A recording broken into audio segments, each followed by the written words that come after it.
Welcome. Thank you all so much for joining us tonight. We are here celebrating Elizabeth Metzger's new collection, Lying In. Let's give a hand for Elizabeth.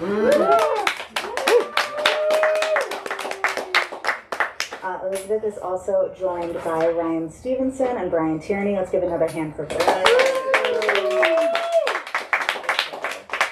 So all three of these poets happen to have books out from Milkweed. So I've been calling this the Milkweed takeover. I hope you join me in that because I think it's fun. And I couldn't be happier about it. So thank you all for joining us. I'm very excited. Thank you for joining us both in person here and online. Hello, online people. We are broadcasting from San Francisco. We are on unceded Wimatish Ohlone land, and we hope that you join us as Green Apple's pledge to turn land acknowledgement into land action by either donating your time or monetary means to an Indigenous organization every time you hear, or in my case, speak, a land acknowledgement. Thank you for that. I have very brief business before we get to the fun part of the evening. Now is a good time to silence your cell phones if you have not already. It just kind of ruins the mood, you know, but it could be fun. We could go with it. Please do check out our full event calendar at greenapplebooks.com. I have a couple of events to plug which seemed appropriate. Next week we have a whole block of really great programming that might be relevant to this group here. Randall Mann is going to be joining us with the GA Powell. Fantastic. Francesca Bell is going to be here with Benjamin Bucciardi and Amanda Moore. And then on Thursday, Matthew Zapruder is going to be joining us with Bonnie Sue. So we have like a marathon of poetry-related events next week. Thank you so kindly for buying books from our authors tonight. If you've been here before, you've heard me say that when you buy books from us, not only do you support us as an independent bookstore, but you support the writers who put so much work into making these books, and then you get to have a book, and they will likely sign it at the end if you are polite about it. So thank you for supporting us in that way. We always appreciate it if you're able. Without further ado, I'm going to go ahead and introduce our first reader for the evening, and correct me if I'm wrong, if I'm doing this out of order, but I believe our first reader is Ryann Stevenson. Fantastic, whose first book, Human Resources, was selected by Henri Cole for the 2021 Max Rickwell Poetry Prize. Her work has appeared in the Adelaide Journal, Bennington Review, Portland Review, Denver Review, Kenyon Review, and many others. She lives in Oakland, California. Please give another hand for Ryann Stevenson.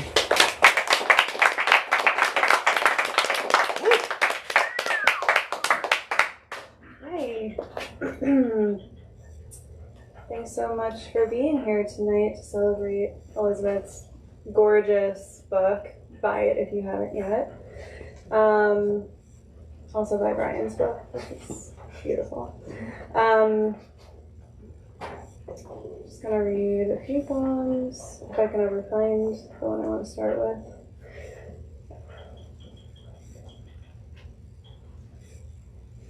Bear with me. Okay. Biological clock. We were naked, protected by the armor of my need to keep you safe. Didn't mind the time, measured by my growth, waist, weight, you, nothing more. We traveled through river towns, hillsides, orchards, and groves, almost as if from bird's eye, ancient as leavened bread, plain as salt and grain. We walked to keep walking. When we bathed beside fishermen pulling their nets, they didn't ask where we were going or coming from or wonder. Nothing was questioned. And when we came upon a war, it didn't feel inevitable, like an outcome, just the next landscape to cross. But then we stopped, stood still among the bullets, among men fighting men. We were not men, but harnessed equal might. And when I caught a bullet in my neck, I only flinched to keep the milk in, which spilled out anyway. I pushed the bullet deep so it would stay, my little sting. In all ways, I was right. With certainty, I would go on living. And when I woke, I still believed in you, in my desire.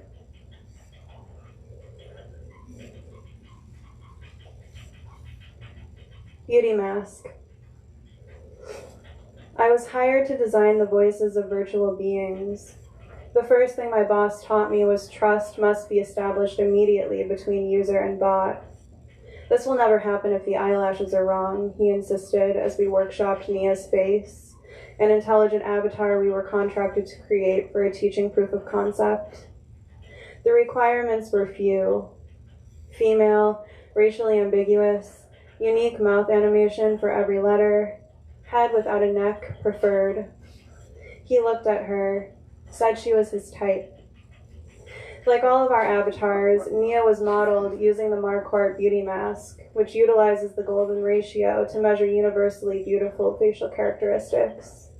My boss explained that a user's recognition of beauty is actually nothing more than a recognition of humanness. This doesn't mean all humans are beautiful. Simply, the more beautiful, the more humane.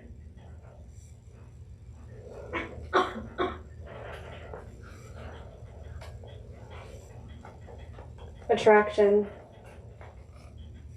There's a kids' movie that comes to mind while doing the dumb things, like pouring salt from the mother box into the baby totally bamboo salt box we snuggle next to the butcher block. I can see the movie horse diving from the 60-foot edifice, dappled gray barrel chest plunging toward a dismal pool, girl on its back. In reality, her name was Sonora, lead diving girl on Atlantic City's steel pier, which began to sink under the weight of crowds she drew but couldn't see, her retinas detached after she slammed into the water with her eyes open, the fate of her horse, red lips, unknown.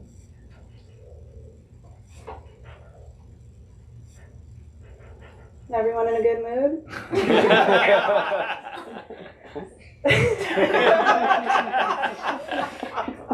The Valley. We want them to look and act human, but not too real. Get it? My boss said, touching the dip in a line graph, the uncanny valley. We worked on his boat. He said that made our company a ship, and he our captain. In an interview about gender bias in AI, I overheard him say that he was proud to have built his ship out of women. I understood those women to be me. He'd often tell me he wanted my honest opinions, but it was my company too. Honesty was something that set him apart, as he had nothing to hide. This, I suppose, should have made it my privilege when he told me the glass ceiling was high, but it was there. When he wanted to talk vision, we'd walk the path along the water to a dock that sticks out into the bay. Every time we got to the end, he'd look down and say the same thing. It's not as deep as you'd think. Just so dark you could drop in anything and it would disappear.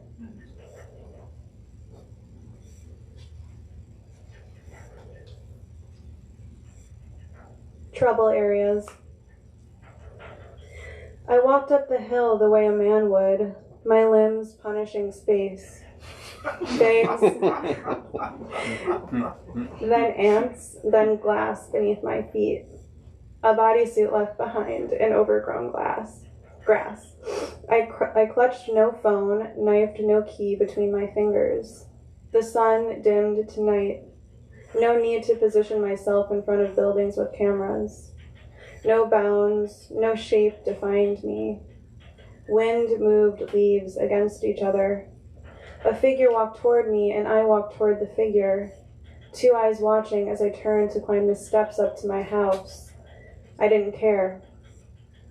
A package at my door I'd forgotten to expect. Inside, a stainless steel wand. I'd seen the object before, but couldn't place why it was for me. I turned it over in my hands. The face eraser, I read, yields best results when stored in the freezer, then rolled across trouble areas morning and night. I read the copy until I remembered who I am. Intelligent oven. Paint dries on my toenails as I research the competitive AI marketplace. June is hot right now, an intelligent oven who's threatening to beat mom's home cooking, according to WSJ. Quickly I fall into a review hole, similar to a YouTube review hole, though instead of learning about facial cupping, cauterization, contouring, long form, no makeup, snail shell masks, blood masks, snorkel sheet and LED masks, pulsing masks, placenta masks, and gold collagen full face masks. It's all about why I need June in my kitchen. After you insert a probe into the fish, close the door, and pour yourself a Chardonnay. June fits easily on the countertop and looks eerily attractive. Even my husband didn't want to give June back. Wi-Fi equipped June takes #food porn to a whole new level, designed with you in mind. I'll present my research in a week at a company meeting by the water. We'll put our heads together around a long oak table in a naturally lit room and discuss social disruption, technology for a better future. I'll feel like a real career woman. My boss's multilingual toddler will ask me if I have a father for my unborn children. An executive will point out that I have cheekbones you could eat off of. Thank you.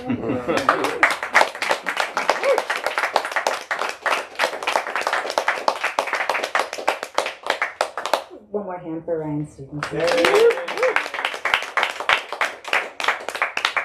Thank you so much. I'm excited to introduce our next reader. Brian Tierney is the author of Rise and Float, winner of the Jake Adam York Prize and finalist for the National Poetry Series.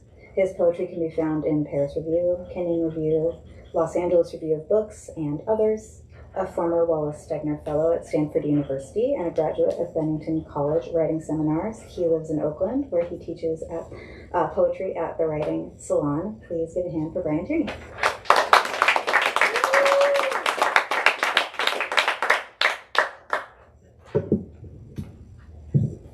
Hi, everyone. Teletherapy. The light of that jet overhead is my mind I'm seeing, so scintillant, unreachable. I am never where my body is. The first law of dreaming is what isn't here isn't me. The second law is to show you what I see is to show you how I feel. Aluminum siding, the color of my skin, enwrapping the duplex where I lived as a boy by the ruins of a bridge for what could not be united. The message is frail. When I check my phone to remember I exist, and shake it, I shake myself, as if to clear the etch-a-sketch of my face. If I'm dead inside, how would I know? How would a bulb check its own filament?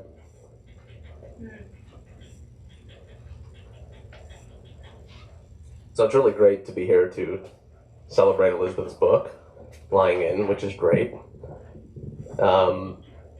There's a line in it, because the world says, wean your grief before it outweighs your love, which I think is in the titular poem. And it stuck with me because, like, writing this book, Rise and Float, it's a lot about loss and suffering and mental illness and all kinds of fun things. But there's a way in which, like, that shit'll just, like, swallow you after a certain point. Grief will swallow you. And I think that line is, like, so powerful to me. So I'll read a poem for my dad. The book features the loss of my father a little bit. The title is from a Frank O'Hara poem, To the Harbor Master. To the reasoning of eternal voices, to the waves that have kept me from reaching you. In the photo negative, the sea is light. Holding it, I think of your lung and a spreading appears. Other winters. The drip that by the bed filled a Folgers can with shit every hour. How I read you the weather in Dharma bums. You said in time I'd understand Kerouac was unworthy of the Buddha. That asked me to stop. By then you'd lost your right front tooth, which embarrassed me. You'd clear a corn cob as if playing a flute. Whichever side of your mouth hurt less that day. Which is maybe what you meant. that memory can be kind of an accomplishment. The chaplain tracing a cross of oil with his thumb on your forehead, and your eyes following upward his hand, and holding, following, holding, like a kid who believes he's watching a kite when he's watching the breeze.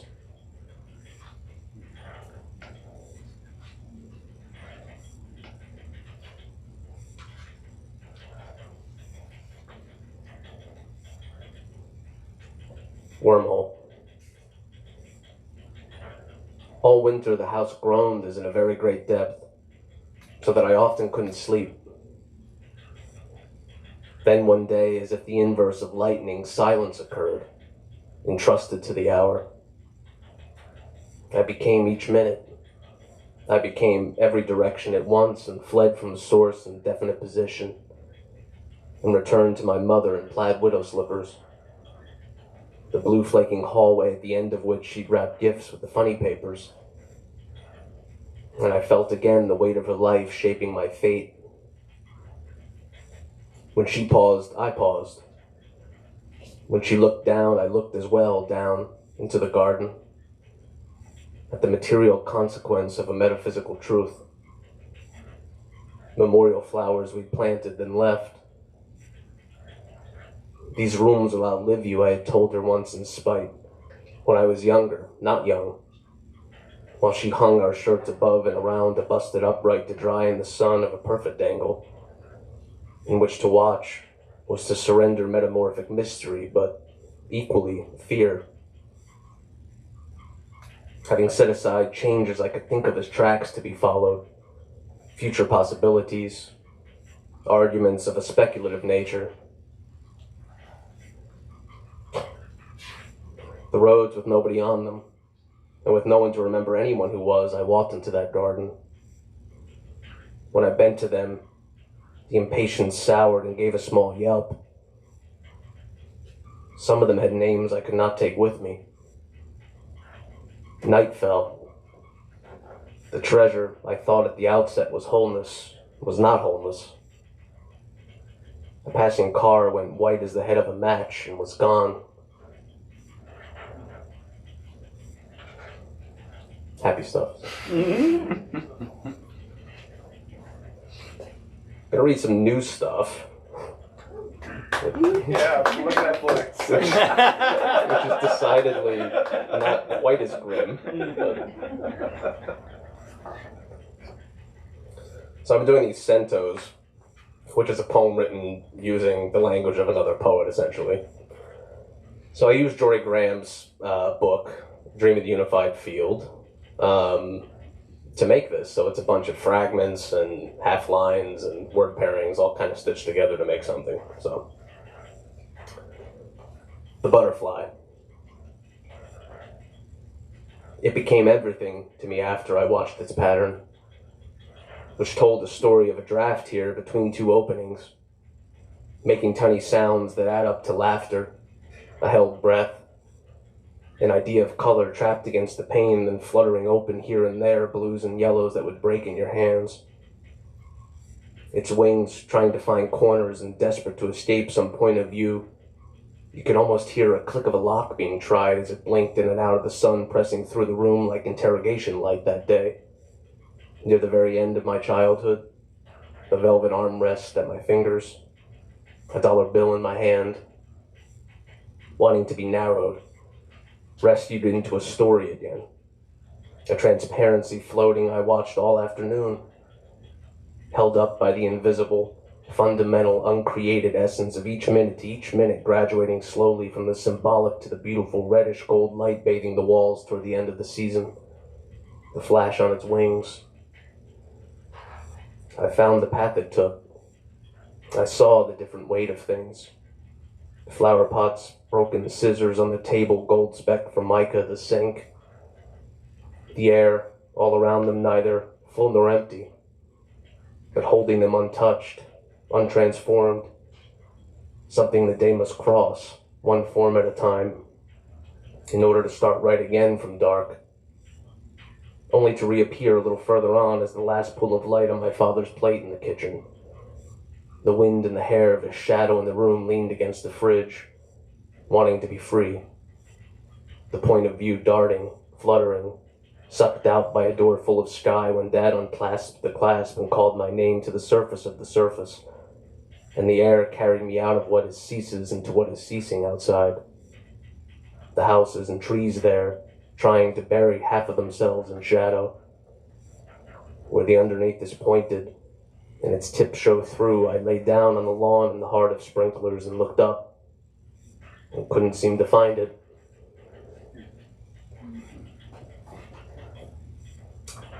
This will be my last one. Congrats again, Elizabeth. Thank you, Carr, too, for putting this together. Renting. Dogs barking. Do you hear me? Do you hear me? Yes, I do. The abridged version. Sun having shone all day on their chains. Late lunch squirrels lathing loquats with their buck front teeth and carrots disappearing from the community gardens for seasonal soups no one likes to eat. Least of all me. Unless there is good country bread, of course. And there is often. Even if there's little else in the house to have. Simple black tea or green or white or green beans and garlic. Monday's monkfish. Cheese and apples from the market stalls selling ponytails of sage and premium coffee we can't afford and sometimes splurge on. Your lipstick drying on a porcelain cup by a line of bruised apples. A free concert of insects singing when the light withdraws and the air is cooler. And we prop the screen door open to the world, and the boundary that was false and never there is proved not there, between us or anything. You, me, the half-concealed palm out back we fucked against once when our landlords were away, and which no one owns or ever has, least of all landlords, who even when they do, can't own a tree. Thanks.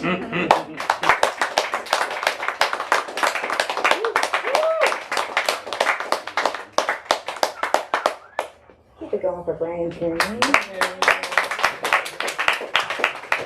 were hoping you would do new stuff. We all talked about it.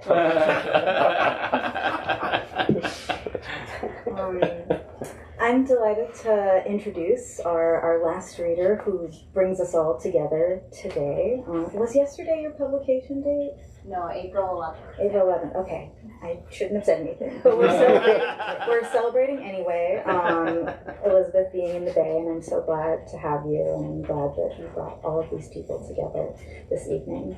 Elizabeth Metzger is the author of The Spirit Papers, winner of the Juniper Prize for Poetry, and The Chapbook Bed. Her poems have been published in The New Yorker, Paris Review, Poetry, American Poetry Review, The Nation, and Poem a Day.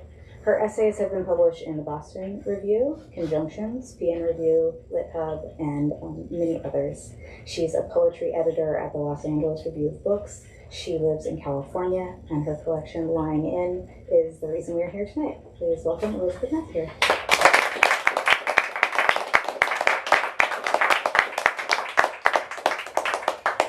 Thank you so much, Carr. This has been so wonderful just to be at Green Apple and to hear Brian and Ryan, who I'm so honored to be pressmates with. Also, just to look at your faces. I have a wonderful student here. I have one of my first teachers, so it's very special to me. Thank you. I'm going to read from Lying In, and lying in is usually a term that refers to the first 40 days postpartum when mother and infant bond. I had 2 prolonged bed rest pregnancies, so for me the term really came to speak to my entire experience of entering motherhood. And I'll read 6 or 7 poems with some introductions just to help. The first poem I'll read is the first poem I wrote after giving birth, and I had this, it was probably the first time I slept for more than 2 hours, and I had this voice in my head that was sort of speaking the poem and said, you know, do you want to sleep or do you actually want to be a poet still? So I got up and I wrote it down, and I think because of that experience I felt I needed to continue and write this book. One exit. In 1 or 2 lives I opened the door with the prize, only to find the prize was not worth the life. I wanted the door. Brave mahogany door, you be my fortune. Teach me to understand the cry in your grain, the suffering circles by which your tree wisdom is known. I was superior with handles, gentle with thresholds. Then this. Choices at morning hours I usually skip, but there is a little cash flow of beauty where there is almost no more water, and there is not room and light enough to stand behind the second and listen anymore. I am going through the language of me now. I am flipping open the dictionary of myself with my tongue to find your first word. In the torture of a foyer, doorless for entering, I am entering none.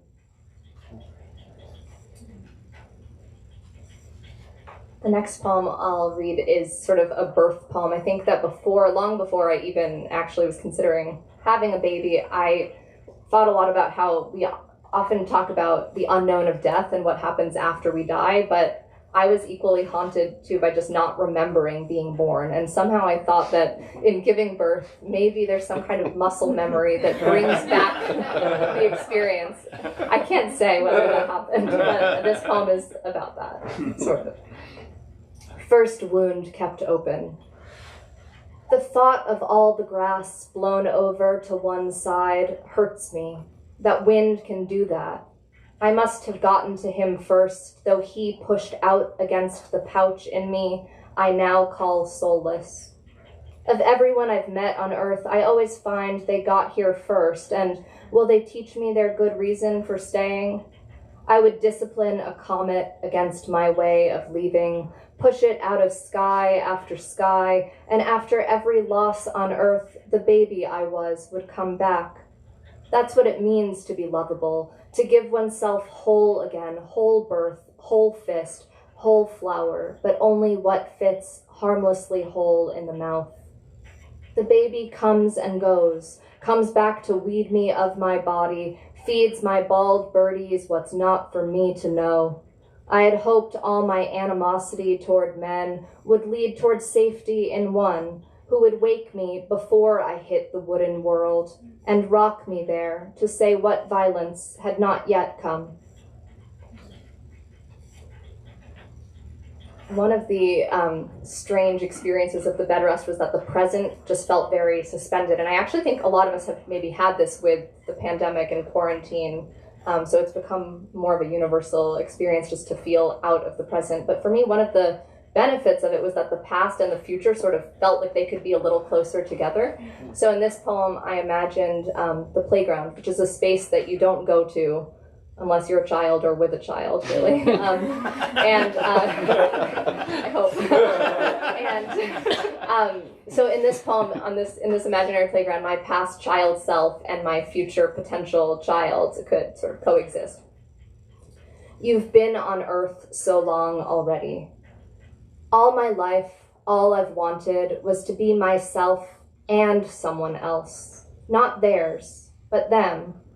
My shame about this greed made me hesitant with other children. I wanted what they wanted, but apart. I tried to make it, spooned what I could into shallow mental dishes I stacked all night and poured through my neediest hole, which opens only for medicine or extreme misunderstanding. My teeth browned from too much thirst too late. My eyes bulged from noticing what I wasn't meant to be. There was a playground I went to and can't take you. The first thing I did daily was look for a place to hide or flee. There were plenty of gates and wide enough trees, but I stayed off-center, just beyond the sprinkler's range. The others played until they snacked around me. Sometimes they cried. Sometimes they looked consoled by what they couldn't have. No, not now. The boundary of things. The boundary of time. I wish this for you. Come soon, to be withheld. They were so freely asking for more world. I'm going to skip ahead to an elegy, if I can find it. One of the experiences that dovetailed with these two pregnancies was the loss of two really significant people in my life, the poet Max Ritbo and the poet Lucy Brock-Broido. This poem is for Lucy.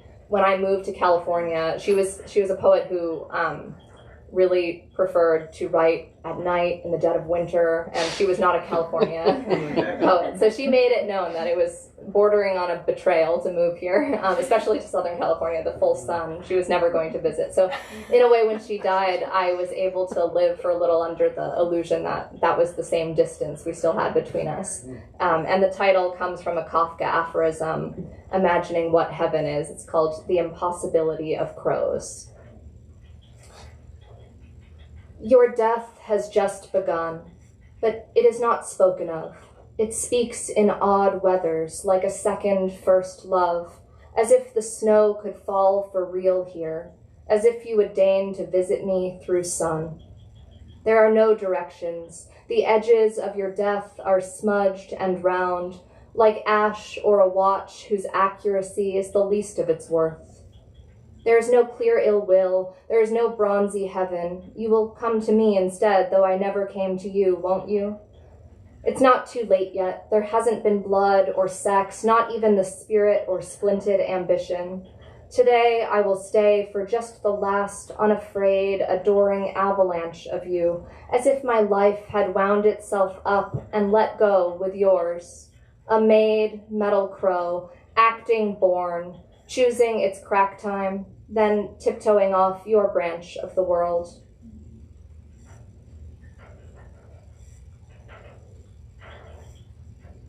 So another strange part of bed rest was that I found myself praying a lot more, and if you ask me if I'm a believer, I would be very wishy-washy in my answer. So it felt strange. I'm someone who prays, during turbulence, and I get really religious. But I'm embarrassed of that, and I was. But something happened during this bed rest where I started realizing that maybe I actually value more the desire to have a relationship with God in those moments of total uncertainty. So this poem is more about that than God itself, the God incentive. He kept me through childhood. There was a reason he kept me from sin, like a biscuit warming in the oven. It's okay, I tell the rain, to keep him a theory, but bring him down once in a while. It's okay to be honest or selfish, but find the spot where you sink a little into the velvet stadium seat of secrets other secrets have rubbed away. See, I've been alone and didn't know it, waiting on the inside glass of a trafficked world, where one mistrust passes another with a long yellow horn that no hand can quiet. Something other than science is pressing down on my night watch, saying, sing here instead of signing off this hour. Ride the hard part. That is the good part, as many holy animals know. I'll just read two more.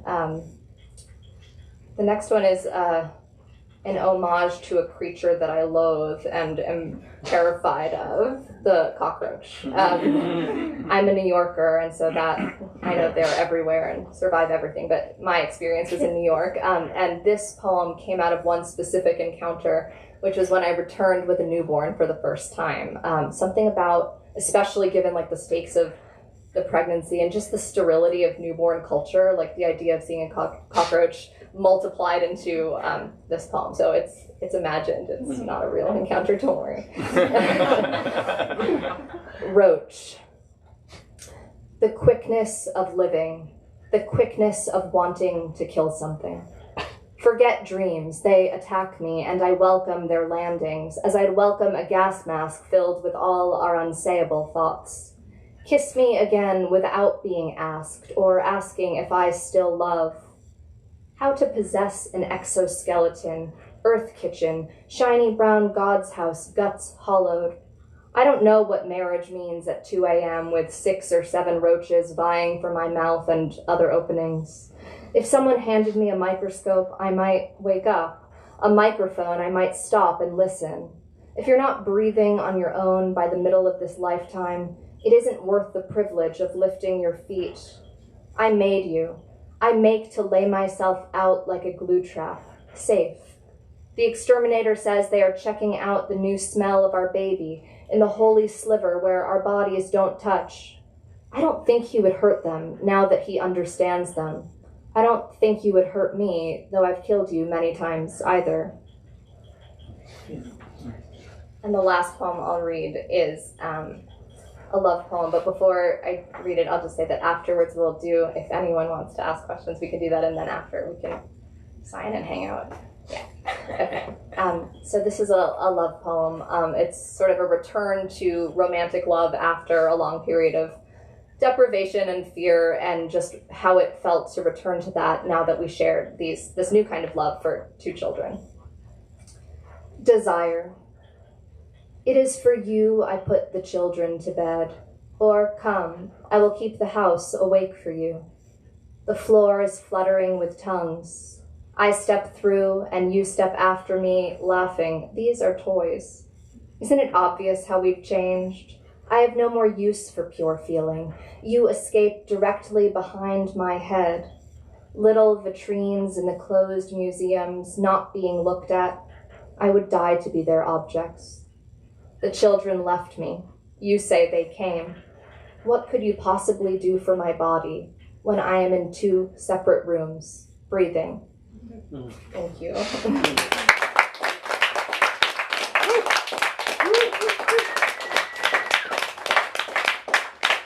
yeah, I don't know if anyone has a question, but I'm happy to answer any questions. You said how the book started. How did you know when the book was finished? Oh, good question. I thought it was finished for a while, and then I showed it to my friend Liz. Actually, I'd moved on, and I wrote this new long poem that I thought was a myth of Dionysus's mother, and I thought it was like this new crazy thing I was doing. And she looked at it and she was like, "You need to take out every part about Dionysus and his mother, and that is the poem that needs to be first in the book." So that's how the poem that's called Lying In came about, and that was maybe a year after I thought I was done. Yeah. Yeah, Naomi. What did poetry teach you about parenting, and what did parenting teach you about poetry? Ooh, that's a hard one. What did poetry teach me about parenting?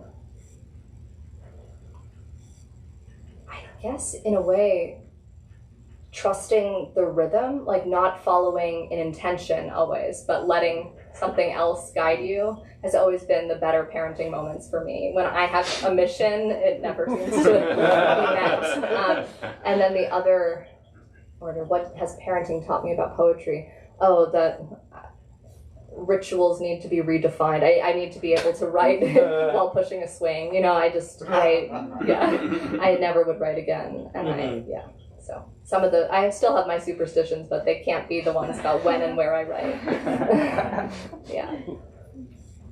Yeah, Richard. What's something you've learned about the book since it's been published? Ooh, that's a good one. Huh. I guess I've learned hearing Brian read a line out of its context, to realize that it's not just the poems will live outside of me and my reading them, but that a line can mean something and means more than I even recognize. That's really exciting and meaningful to hear, so thank you. Yeah. Should we all hang out? Thank you so much for being here.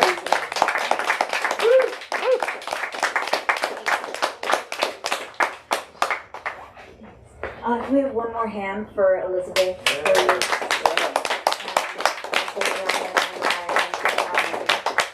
Thank you all so much.